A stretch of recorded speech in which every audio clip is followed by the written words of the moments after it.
नमस्कार, स्वागत है आपका हमारी खास पेशकश में। मैं हूं विवेक मित्तल। और जिस तरह से हमने देखा कि मार्केट में एक जोरदार रिकवरी देखने के लिए मिल रही है और 4 जून जब इलेक्शन के आउटकम आए थे उसके बाद मार्केट में एक तेज गिरावट देखने के लिए मिली थी। हालांकि बहुत सारे लोगों के यही प्रश्न आ रहे हैं कि मार्केट तो रिकवर हो रहा है लेकिन उनके शेयर पूरी तरह से रिकवर नहीं हो पाए हैं। जो वो उन्होंने 3 जून को देखे थे या पूरे पिछले महीने देखे थे वो लेवल्स अभी भी बहुत सारे शेयर्स के नहीं लौटे। उसमें खासतौर से पीएसयू स्टॉक्स ऐसे हैं जहां पर कि उतनी तेज रिकवरी नहीं देखने के लिए मिली है। अब आगे क्या करना है? मोदी 3 की जो इनिंग होगी, इस इनिंग में कहां तक ये पीएसयू शेयर्स जा सकते हैं, किस तरह की वैल्यूएशन है, इन सभी मुद्दों पर बात करने के लिए हमारे साथ खास मेहमान जुड़ चुके हैं। हमारे साथ जुड़े हैं केजरीवाल रिसर्च से अरुण केजरीवाल सर। अरुण सर, बहुत बहुत शुक्रिया सर हमसे जुड़ने के लिए और अपना प्रीशियस टाइम देने के लिए। नमस्कार विवेक। नमस्ते सर। सर, एक बार मैं दर्शकों के साथ जो हमने रिसर्च डेटा निकाला है उसको शेयर कर देते हैं, फिर उस पर 1 बाय 1 शेयर पर बात करेंगे। आईआरएफसी में 4 जून से अगर देखें तो निचले स्तरों से करीब 15% की रिकवरी देखने के लिए मिली है। वहीं अगर ये काउंटर देखें तो अपने 52 वीक हाई से करीब 14% नीचे है। सेम केस इरिडा का है, 15 से 16% की रिकवरी लेकिन अपने हाई से 17% नीचे। पीएफसी, आरईसी, आईएफसीआई, इन सभी में थोड़ी थोड़ी रिकवरी सभी में आ रही है, लेकिन ज़्यादातर काउंटर अगर आप पूरी लिस्ट में देखेंगे तो यहाँ पर 10% से लेकर करीब 23% तक डाउन है अपने 52 वीक हाई से। वैल्यूएशन वाइज कैसे हैं, price to book value ratio क्या है, पीई रेशो क्या है और किस तरह के प्रोस्पेक्ट्स हैं, इन सभी मुद्दों पर बात शुरू करते हैं। सर, पहले मैं काउंटर लूंगा आईआरएफसी, जहां पर कि अगर देखें तो 4 जून से 15% रिकवरी लेकिन अपने हाई से 14% नीचे। पी मल्टीपल सर 35 का चल रहा है और price to book value ratio करीब 4.5 का है। कैसा लगता है सर आउटलुक इस काउंटर का? देखिए, अगर आपने जो स्टॉक्स की बात की, अगर इनका एक ओवरऑल पिक्चर की बात करो तो प्राय करके सभी कुछ ठीक ठाक है। 2 स्टॉक ऐसे हैं जो हर पैरामीटर में बाहर आते हैं, एक है आईआरएफसी और एक है इरिडा। मेरे को लगता है कि इनकी जो अंडरस्टैंडिंग है निवेशक की, उसमें कहीं ना कहीं बड़ी गलती हुई है। ये भी एक तरह से सार्वजनिक क्षेत्र के लेंडिंग इंस्टीट्यूशन है। इरिडा का जो प्रोफाइल है वो पैसा देता है, पावर उत्पादन करने के लिए। इसका मैंडेट है रिन्यूएबल एनर्जी को फाइनेंस करना। इसके रेट दर मौजूदा बाजार से थोड़े सस्ते होते हैं, इसको पैसा भी सस्ता जुटाती है, इसलिए ये सस्ता दे सकती है। लेकिन एंड ऑफ द डे है लेंडिंग इंस्टीट्यूशन, यानी कि जैसे बैंक होती है वैसे। एक बड़ा फर्क है, बैंक को पैसा डिपॉजिट में भी मिलता है, इनको डिपॉजिट में पैसा नहीं मिलता। ये बॉन्ड्स के जरिए सरकार को इनको पैसा देती है, उस हिसाब से इनका बिजनेस चलता है। दूसरी इस क्षेत्र में कंपनी आती है आईआरएफसी। आईआरएफसी भी एक तरह से पैसा जुटाने वाली कंपनी है। इसे मैंडेट मिलता है गवर्नमेंट ऑफ इंडिया से कि रेलवे को मौजूदा साल में इतने रुपए का केपेक्स करना है। उसके लिए ये पैसा जुटाती है, खुद के बैलेंस शीट, जो सॉवरेन रेटिंग इसे सरकार के रेटिंग के हिसाब से मिलता है, और ये पैसा रेलवे को अपने एक्सपांशन के लिए देती है। लैंडिंग जी, तो यहाँ पर सर आईआरएफसी और इरिडा के बारे में बातचीत करते हुए इरिडा पर सर का जो मानना है कि ये एसेट्स देती है, ताकि इसे एक्सेलरेटेड डेप्रिसिएशन मिलता है और उसका एक लंबा इनकम टैक्स का बेनिफिट आता है। जी अरुण सर, तो सर अब इनमें अगर हम आउटलुक रखें, कोई निवेशक देखिए बहुत चल चुके हैं शेयर, लेकिन अगर जो ट्रेडिंग रेंज में फंसा है तो वो ज़्यादा दूर भी नहीं है अपने हाई से, 14 से 15% दूर हैं सर ये सारे दोनों ही शेयर। अगर किसी को मोदी 3 सोचकर इन शेयरों पर पैसा लगाना चाहिए तो क्या ये वैल्यूएशन वाइज जस्टिफाइड है और कहाँ तक जा सकते हैं सर? देखिए, आईआरएससी और इरिडा को अगर आप पैक से निकाल देते हो तो बाकी सब जो शेयर है वो उनके मार्केट पेयर सेट के साथ मिलते जुलते वैल्यूएशन में है। किसी में थोड़ा कम, किसी में थोड़ा ज्यादा, लेकिन उनकी रेंज मिलती है। ये दो शेयर ऐसे हैं जो रेंज ऊपरी स्तर से काफी ऊंचा चल रहे हैं। इसलिए अगर आप पूरा वैल्यूएशन का पैक देखें तो ये दो में कंफर्ट नहीं आता और ऐसा लगता है कि मौजूदा स्तर से भी इनको रिकवर करने में काफी समय लग सकता है। बिल्कुल। तो आईआरएफसी इरिडा ये दो शेयर तो अभी पास नहीं हो पाए हैं सर के टेस्ट में, लेकिन अब आगे बढ़ते हैं सर। पीएफसी आरईसी, यहाँ पर अगर प्राइस टू पी मल्टीपल देखें तो करीब 7.9 और 9 के पी मल्टीपल पर चल रहे हैं दोनों ही शेयर। 7.9 पर पीएफसी चल रहा है जबकि उसकी बुक वैल्यू 1.86 चल रही है। वहीं अगर आरईसी की देखें तो 9.1 और 2.54 की बुक वैल्यू चल रही है। 9.1 इसका पी रेशो चल रहा है। लेकिन अगर हम देखें तो सर 4 जून से जो रिकवरी आई है उसमें करीब 10% और 14% ही दोनों रिकवर हुए हैं। अपने हाई से अभी भी 15 से 20% दूर हैं। इन पर सर लॉन्ग टर्म आउटलुक क्या रख सकता है कोई निवेशक? सर देखिए, इन दोनों का आउटलुक अच्छा रहेगा, लेकिन ये ध्यान में रखिए कि पीएफसी आरईसी का मालिक है, उसका ओनर है। तो जो पीएफसी की वैल्यूएशन है वो आरईसी के बनिस्बत बेटर होनी चाहिए, जबकि यहां पर उल्टा है, आरईसी पीएफसी से महंगा है। तो जब तक ये डिफरेंस रहता है, अगर आप मुझे पूछें मेरा पसंदीदा शेयर कौन सा रहेगा, वो पीएफसी रहेगा, क्योंकि ओके आरईसी उसी का एक हिस्सा है पीएफसी का। जी। तो यहाँ पर पीएफसी, आरईसी, इरिडा और आईआरएफसी, इन 4 शेयरों में से जो पास हुआ है अभी सबसे फर्स्ट नंबर पर आया पीएफसी, जहाँ पर कि लॉन्ग टर्म निवेश देखा जा सकता है। सर अब एनबीएफसी स्पेस में आईएफसीआई और रह गया शेयर, जहां पर कि हमने देखा कि निचले स्तरों से 5% के आसपास की रिकवरी देखने के लिए मिली है पिछले 2-3 ट्रेडिंग सेशन में, लेकिन अपने 52 वीक हाई से अभी भी ये काउंटर 20% नीचे है। वैल्यूएशन 62 के पी मल्टीपल पर और करीब 4.5 का price to book value ratio. कैसा लगता है सर ये शेयर आपको? सर इसका जो मूवमेंट आया था वो सिर्फ एक चीज पर आया था कि इसका विनिवेश होगा, इसे बेच दिया जाएगा और प्राइवेट ओनरशिप इसकी हो जाएगी। उस बात को मेरे ख्याल से 2-2.5 साल हो चुके हैं। उस विचार पर बहुत कुछ प्रोग्रेस नहीं है, लेकिन इसका जो वैल्यूएशन है बहुत ही ज्यादा फैंसी हो चुका है। अगर आप ये कंपेरेबल पेयर सेट के साथ देखें तो ये शेयर बहुत ही महंगा दिखता है। और मेरे ख्याल से अगर आप नया पोर्टफोलियो बना रहे हैं मोदी 3.0, तो इसको अगर उसमें शामिल न करें तो आपका पोर्टफोलियो रोबस्ट कहा जा सकता है।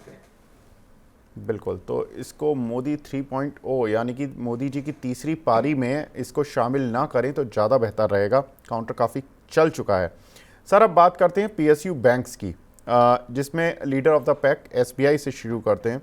ये काउंटर 4 जून से 12% तो रिकवर हो चुका है, लेकिन अपने 52 week high all time high से करीब 10% नीचे है। P multiple sir 10.8, price to book value ratio 1.9।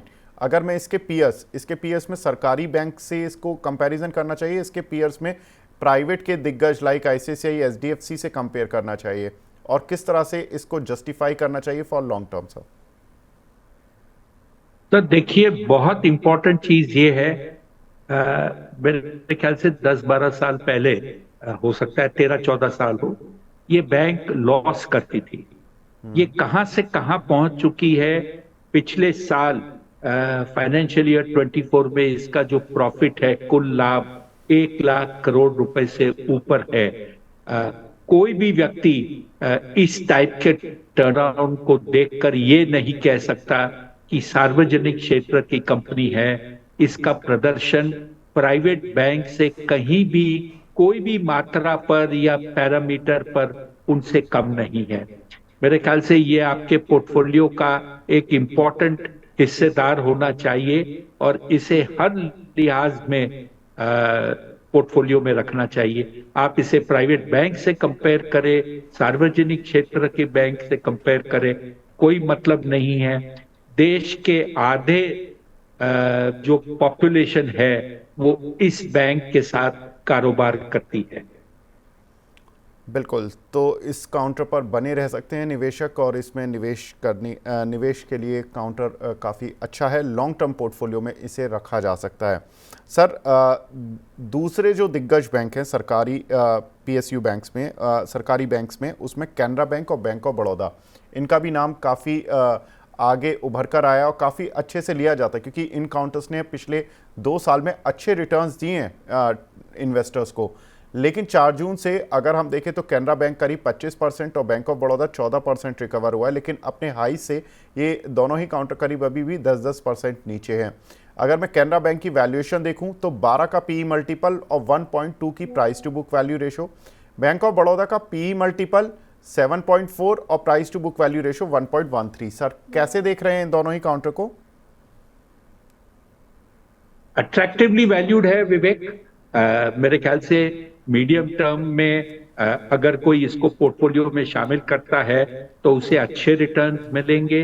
ये ध्यान में रखिए कि आज के दिन मौजूदा स्थिति ऐसी है कि बीएफएसआई स्पेस जिसे कहते हैं, उसमें निफ्टी की वेटेज करीब 42-43% है। इसका मतलब ये कि अगर निफ्टी में कोई मीनिंगफुल गेन होना है तो बिना बीएफएसआई स्पेस, जिसमें ये सार्वजनिक क्षेत्र की बैंकें या उनके संबंधित बैंक शामिल होते हैं, ये सब बैंक नहीं चलते या ये धंधा नहीं चलता तो ये निफ्टी में ग्रोथ नहीं आ सकती। तो मेरे ख्याल से एक प्रॉक्सी प्ले है बीएफएसआई क्षेत्र का, और ये आप सब पोर्टफोलियो में इंक्लूड कर सकते हैं। पोर्टफोलियो में ब्रेकअप क्या होना चाहिए, कितना एसबीआई, कितना कनारा बैंक, कितना बैंक ऑफ बड़ौदा, ये इंडिविजुअल इन्वेस्टर के ऊपर होगा। जी, तो यहाँ पर इन दोनों बैंकों पर भी सर की राय मिल चुकी है। सर, अब बात करते हैं पीएनबी। एक समय सरकारी बैंकों में one of the prominent bank होता था, लेकिन जितनी पिटाई इस बैंक की देखने को मिली थी, नीरव मोदी जो प्रॉब्लम आई थी उसके बाद थोड़ा ट्रस्ट इस काउंटर ने खोया था और काफ़ी साल तक इस काउंटर पर ट्रस्ट लौट कर नहीं आया। 35 रुपये की रेंज तक भी आ गया था ये काउंटर, लेकिन अब रिकवरी भी उतनी शार्प देखने के लिए मिली है पिछले 2 सालों में। अब 20% लेकिन 4 जून से रिकवर हो चुका है। जो निचले स्तर लगे थे अभी भी अपने हाई से 52 वीक हाई जो कि करीब 142 के थे, वहाँ से भी 13% दूर है। प्राइस टू अर्निंग रेशो 15 का है, price to book value ratio 1.33 का है। सर, क्या इसमें प्रोस्पेक्ट्स हैं, कैसे देखना चाहिए इसको? विवेक, यहाँ पे मैं दर्शकों को एक याद खाली करवाना चाहता हूं कि सरकार ने जो बैंकों को, सार्वजनिक क्षेत्र की बैंकों को जो रीऑर्गेनाइज किया था, उसमें कुछ छोटे बैंक ये 3-4 बड़े बैंकों में मर्ज कर दिया था। पीएनबी में उदाहरण के तौर पर आपका जो ओरिएंटल बैंक ऑफ, माफ कीजिए, जो ओबीसी होता था, ओरिएंटल बैंक ऑफ कॉमर्स, उसको मर्ज कर दिया था। बैंक ऑफ बड़ौदा में मेरे ख्याल से देना बैंक को मर्ज कर दिया था। ऐसे 5-6 बैंक्स को ये 3 बड़े बैंकों में मर्ज कर दिया था। इसके कारण इनकी जो बैलेंस शीट है, इनकी जो स्ट्रेंथ है, उसमें काफी अच्छा खासा इंप्रूवमेंट हुआ है। पीएनबी भी एक अच्छी बैंक मानी जाती है जी। और मेरे ख्याल से इसको भी आप पोर्टफोलियो में शामिल कर सकते हैं। मान लीजिए कोई निवेशक ये कहता है कि मुझे 4 बैंक नहीं रखनी, 2 बैंक रखनी है, एक एसबीआई रखिए और बाकी 3 जो बैंक या 4 बैंक की बात भी, उसमें से कोई एक ले लीजिए, लेकिन बिना एसबीआई के आपका पोर्टफोलियो पूरा नहीं होता। बिल्कुल, तो सर की जो बेस्ट पिक लग रही है वो एसबीआई है, और बाकी अगर आपको जो 2-3 सर ने बताए हैं, लाइक पीएनबी भी अच्छा लग रहा है, Canara bank, bank of Baroda भी ठीक है, पीएफसी भी सर को अच्छा लगा एनबीएफसी स्पेस में, तो वहाँ पर इन ये काउंटर हैं जो कि सर की लिस्ट में पास होते जा रहे हैं। सर, यूनियन बैंक और बैंक ऑफ इंडिया अमूमन एक ही रेट पर चलते हैं, एक जैसी वैल्यूएशन पर चलते हैं। दोनों का पीई मल्टीपल 8 की रेंज पर है, 8.1 to 8.36। लेकिन price to book value ratio में बैंक ऑफ इंडिया थोड़ा सा आगे चल रहा है, 0.91 का price to book value ratio चल रहा है, जबकि यूनियन बैंक का करीब 1.5 चल रहा है। काउंटर में अगर 4 जून से रिकवरी देखें तो लगभग बराबर है, अगर हाई से गिरावट देखें 52 वीक हाई से तो 16 से 20% के आसपास की है। क्या करना चाहिए सर इन दोनों पर? विवेक, आपने जो ये लिस्ट बनाई है उसमें बड़ा इंटरेस्टिंग डेटा आता है। ये जो बैंक्स है 6-7 बैंक, उन्होंने अपने स्तर खुद बनाकर रखे हैं और वो उस स्तर पर घूमते हैं। पहला स्तर एक है 13 से 14 का मल्टीपल, दूसरे का है 10 से 12, तीसरे का है नीचे 8 से 9। तो बैंकों ने अपनी एक जगह बना रखी है जहां पे वो ट्रेड करते हैं। आप कितना रिस्क लेना चाहते हो और कितना आप कमाना चाहते हो या उम्मीद रखते हो कि शेयर आपको कमा कर देगा, उसके हिसाब से आप ये बैंक चुनिए और निवेश कीजिए। इंपॉर्टेंट चीज ये है, अगर आप सार्वजनिक क्षेत्र में निवेश करते हो तो बैंकिंग जरूरी है। एक, आपको साइज और स्केल के हिसाब से एसबीआई लेना चाहिए। बाकी आप जो भी लेना चाहते हो, जितना भी पैसा डालना चाहते हो, आपके पास 6 बैंक की चॉइस है। उसमें से आप किस में कितना डालते हो ये आपकी निजी चॉइस हो जाती है। बिल्कुल, तो यहाँ पर 6 बैंक की चॉइस में Canara bank, bank of Baroda, PNB. Sir union और बैंक ऑफ इंडिया को लिस्ट में ले सकते हैं, मतलब लॉन्ग टर्म ठीक है? हम अवश्य, वैल्यूएशन अट्रैक्टिव है, आपको एक अपसाइड का चांस देता है। लेकिन अगर आप बैंक की साइज के हिसाब से चले तो ये कंपैरेटिवली थोड़ी छोटी बैंक है बाकी बैंकों के बनिस्बत। मेरे ख्याल से टॉप ऑफ द लिस्ट में आपके कनारा बैंक आ जाएगी, उसके बाद में बैंक ऑफ बड़ौदा आ जाएगी, फिर एक पीएनबी आ जाएगी और ऑफ कोर्स बैंकों का बाप एसबीआई बैंक। और सर जो ये छोटे वाले बैंक है, मैंने उन पर एनालिसिस का लिस्ट में नहीं डाला है, लेकिन UCO bank, Indian overseas bank, central bank, Punjab and Sind bank, इनमें से कोई आपको लगता है, बैंक ऑफ महाराष्ट्र, कोई लगता है कि आपको कि ठीक रह सकता है, निवेशकों के पोर्टफोलियो में रिटर्न देगा? सर ये विवेक आपको ट्रेडिंग अपॉर्चुनिटी दे सकते हैं, पोर्टफोलियो में शामिल न करो तो भी चलेगा। क्योंकि मान लीजिए आपने बैंकों में पैसा कमाया और आपको लगता है एक शॉर्ट टर्म के लिए कोई ट्रेड करे, तो जो बाकी के छोटी बैंक है उसमें से जो भी आपको सबसे सस्ता लगता है वैल्यूएशन पे, उसमें एक शॉर्ट टर्म पंट ले लीजिए। 15-20% उनमें रैली जल्द हो जाती है साइज के हिसाब से। जैसे वो पैसा बनता है उसमें से निकल जाइए। कोर पोर्टफोलियो में इन्हीं बैंक जो अपन ने अभी डिस्कस किया वो आपके पोर्टफोलियो में शामिल रखें। बिल्कुल, तो हमने बात भी इसी थीम पर की थी कि मोदी जी की तीसरी पारी में कौन से बैंक्स हैं जिनको आपको पोर्टफोलियो में रखना चाहिए, और सर ने बता दिया कि एसबीआई आपको ज़रूर रखना है। एनबीएफसी स्पेस में अगर आपको जाना है तो PFC is the best bet, और अगर आपको उसके बाद भी अपना फाइनेंशियल ही पोर्टफोलियो में रखना है और बैंक्स ही लेने हैं तो सरकारी बैंक्स में सर ने लिस्ट भी बता दी कि bank of Baroda, Canara bank, PNB, इस क्रम में आप लेते जा सकते हैं। और bank of India, union bank भी ऑफ कोर्स वैल्यूएशन वाइज अच्छे हैं, तो सर की लिस्ट में हैं, ये शामिल हैं। लेकिन ये आपको देखना है कि आपको अपने पोर्टफोलियो में इनको कितनी जगह देनी है। और जो छोटे बैंक हैं, UCO, central, bank of Maharashtra, ये आपको वैल्यूएशन पर देखकर आप उनमें केवल ट्रेड करें थोड़ा बहुत 10-15% के बाउंस के लिए, लेकिन उससे ज़्यादा अपने पोर्टफोलियो में जगह देने की ज़रूरत नहीं है। इनको लॉन्ग टर्म पोर्टफोलियो में नहीं रखें। अरुण सर, बहुत बहुत शुक्रिया सर हमसे जुड़ने के लिए और अपना प्रीशियस टाइम देने के लिए, और हमारे दर्शकों को ये बताने के लिए कि किस तरह से सरकारी बैंक और सरकारी जो एनबीएफसीज हैं उन पर स्ट्रैटेजी रखनी चाहिए। बहुत बहुत शुक्रिया सर। नमस्कार।